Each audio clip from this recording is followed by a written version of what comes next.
Já se především věnuju performance stále, ale s tímhletím projektem je pro mě důležitý, aby nějakým způsobem promlouval celou dobu. Tím, že Cena Jindřicha Chaloupeckého má tu výstavu, která má určitý trvání, třeba 2 měsíce, tak je rozhodně důležitý, aby ten můj projekt komunikoval celou dobu.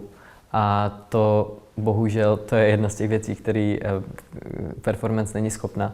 Tím pádem prezentuji instalaci, což je pro mě v něčem nový a v něčem starý. Nový je to v tom, že mám pocit ve své tvorbě materiálnímu zázemí nějak vyhýbal a doteď jsem v něm nenašel takovou silnou jistotu v té jako mechanické ruční práci. Nějakým způsobem se přesunuju i k instalaci a je to pro mě starý v tom, že jsem nedávno kurátoroval výstavu a vlastně ten přístup k té instalaci bude dost kurátorský. Probíhá různá jako spolupráce, nechci brát sebe jenom jako jedno tělo z masa a kostí, ale vlastně i jako nějakou jako abstraktní entitu, která může věci třeba dát nějak do pohybu nebo nějakým způsobem umožnit. Zároveň jsem na performance určitě nezanevřel. Ta performance stále zůstává úplně zásadní styčnou plochou mýho uvažování. Budu rozhodně nějakým způsobem navazovat na svoje výstupy předchozí. Většinou vlastně nastoluju různé situace, často je to galerijní prostředí, ve kterém nějaké množství performujících, třeba 10 i víc lidí s silným charakterem, který obdivuju a mám rád vedle sebe, vykonávají různé aktivity, které jsou hodně civilního charakteru často. Pracuji docela dost procesuálně, to znamená, že jakákoliv performance, ale třeba i ta instalace je nějakým pokusem jako zachytit moje momentální naladění.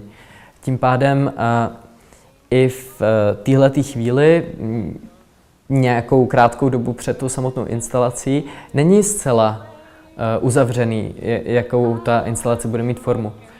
Já se zamýšlím na tu věcí a vlastně nechci zcela odhalovat všechny její danosti, ale rozhodně je pro mě důležité vytvořit prostředí, který je imerzivní, ve kterém se člověk může nějakým způsobem ztratit nebo který ho může obsáhnout nebo nějak se ho dotknout a být performativní nebo jako performance ve své jako podstatě.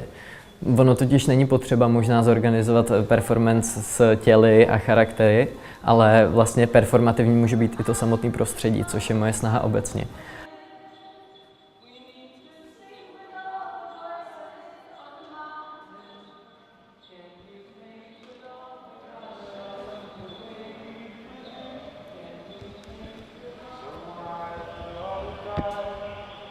A právě ta performance, kterou dělám já, je vlastně hodně civilní. Ona jako v ní se objevují aktivity, které vlastně jsou lidem blízký, které všichni sdílíme. A i když o tom třeba nemluvím, tak je to vlastně něco, co je pro mě hrozně důležitý. To, že jako všichni sdílíme ten dech, anebo při té performance třeba tu absenci toho dechu. Já jako nechci, aby to emocionálně působilo na první dobrou. Aby to bylo prostě tohleto je smutný a je to o tom, jak jsou lidi na sebe zlí.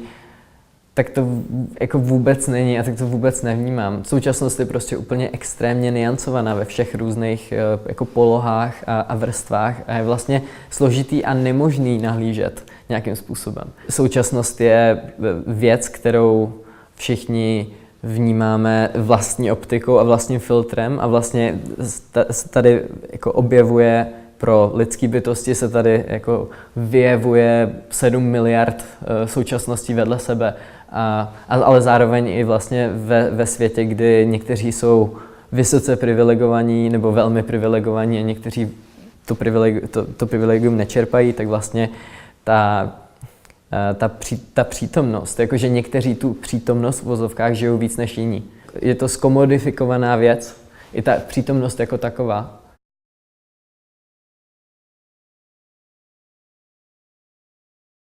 Dál vlastně ty skleněné objekty U těch je pro mě důležitý, jak se sklo přirozeně chová, nějaká snaha jako objevovat tuhletu vlastnost tohohle materiálu, který kromě toho, že je hrozně zajímavý, tak taky nějakým způsobem si nese i českou identitu. Myslím si, že jsem vždycky byl hodně zaměřený jako na vnějšek, třeba vnějšek Česka. Jenom proto, že se cítím tak jako občan světa, ale nějaký náznak češství je vlastně rozhodně i v té nadcházející instalaci obsáhnutý.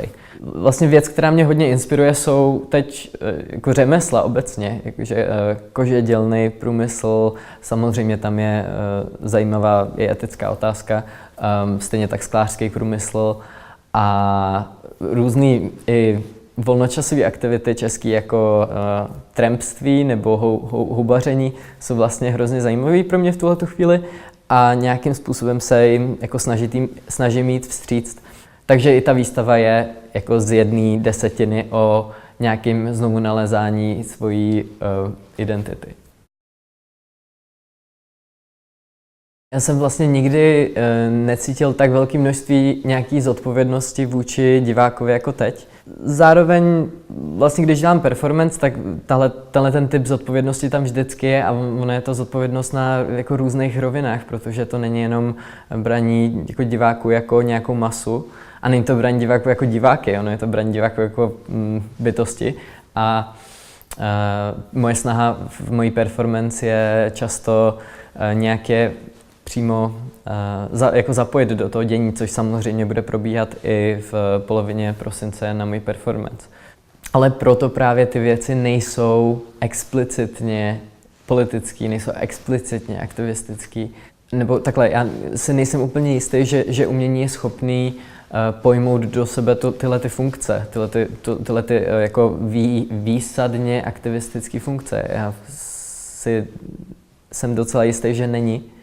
A to není špatně, k tomu je potom aktivismus a k tomu je politika, k tomu je osobní zaměření a zapojení. A není to tak, že by to umění v sobě nemělo mít ten etos. A já si myslím, že ten etos jako mojí práce je takovej, že vždycky se v ní projevuje nějaká snaha o komunitotvornost, samozřejmě. Vždycky se v ní projevuje snaha o diverzitu.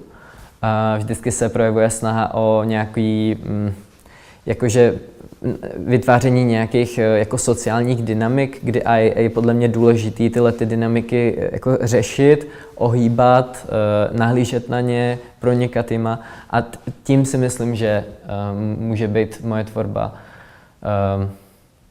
přínosná.